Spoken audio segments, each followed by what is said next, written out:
got this little piece of hair that's like weird. No, that's your whole face. Okay. We just saw the movie If. Now, What if? If stands for Imaginary Friends. Yeah. And it's a cute concept starring one of my favorite actors, Ryan Reynolds. Yep. This was not a movie for Ryan Reynolds. It wasn't his forte. Yeah. This movie, you would think with imaginary friends that you can make up all these different things that they are and everything, that this would be a fun kids laugh out loud riot movie. I don't think anybody in the theater laughed. Or even sat in their seats. There were a bunch of kids in this movie. Nobody was sitting in their seats watching this movie. There was a kid's birthday party.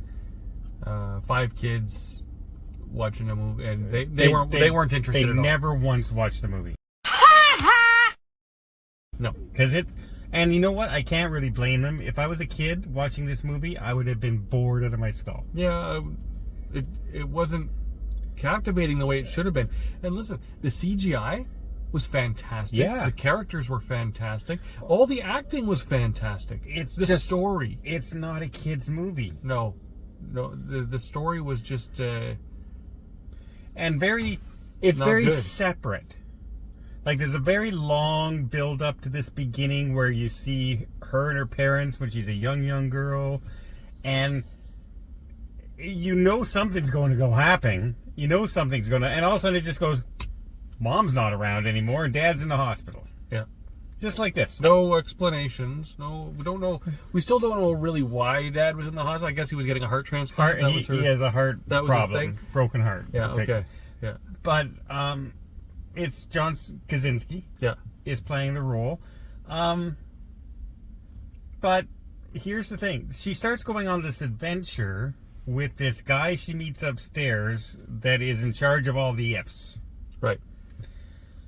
And then I think very predictable. I'm not going to say the deal with him. Yeah. But it was predictable. Pretty easy, yeah.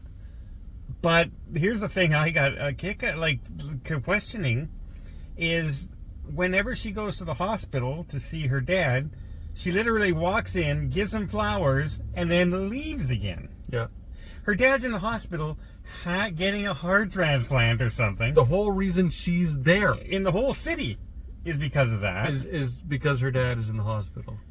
And even when he goes in for his surgery day, she's off doing something else. Oh, and by the way, they just let her wander the streets of New York at 10 years old. No, 12. Sorry, 12 years old. 12, yeah.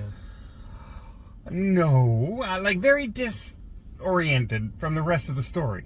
Right. Like they didn't need that whole part in there. You know what I mean? She could have just been something. You know, don't have the dad. They wanted to have the dad there for maybe a happy ending or whatever. But maybe this movie had too much hospital, like too much emotion. Way too much emotion. It's like you can only have an imaginary friend if your entire world is falling apart all the time, and you're in trouble. Because it had some cute ideas of where they were heading back to try and get the imaginary friends to meet up with their original owners, the original people who thought of them. And they're grown up now. The kids that grew out of having an imaginary friend. Which were cute ideas. Yeah. But man, here's one thing. I will never buy this soundtrack. No. Because the soundtrack was Tina Turner. And Tina Turner. And Tina Turner. But I'd buy Tina Turner. Yeah, but it was very, very old 40s music. Very operatic music. Yeah. Like the whole movie. Like even when they're walking with the ifs and everything, it's like... So, like the little kid that was in the bed. Yes. And that went nowhere. Went nowhere. Like absolutely nowhere. Nope. Why introduce it into the movie if it's nothing? You just named 90% of this movie. They had 2 montages in this movie that lasted about 5 minutes each. When they when she starts redesigning the place they stay, and then when they're trying to get the ifs to match up their kids and stuff. Yeah, like this long segments, and I was just like throughout the thing. I'm sorry, I love Ryan Reynolds, John Krasinski. He's usually normally a really good director and everything. Mm-hmm. I dislike this. I don't hate the movie, but I would never watch this again. I would never bring a kid to this movie. What would you rate it? If as an adult watching this, I could give it a 6. That's right where I was going to land, on a If 6. I was a parent or bringing my goddaughters, I would give it a 4. Right. Because it will not interest them. No. At all. So, if you have kids, don't bother. No. I know the commercials make it look like it's going to be a fun movie. It's not a fun movie. No, there's hardly any laughs in this whole movie. It's a cutesy movie. Yeah. It's not a funny movie. Yeah. So it's great CGI, great acting, not much of a story. No, a zero story, really. Yeah. Zero story. So this could have been an afternoon special. Yeah.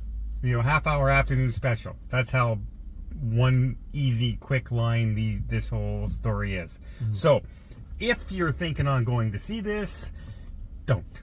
There was no story. This was garbage. Well, no, it wasn't garbage. It was very frustrating, though. It was a well-made bad movie. They were really dumb. Yeah.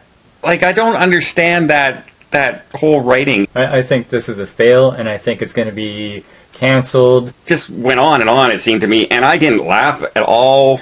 It's terrible. It wasn't good at all. But, I thought this was, it was not a great movie. But don't watch it again. Mark and Don don't approve. I will explain why, though. I can explain why I don't approve. They're not funny.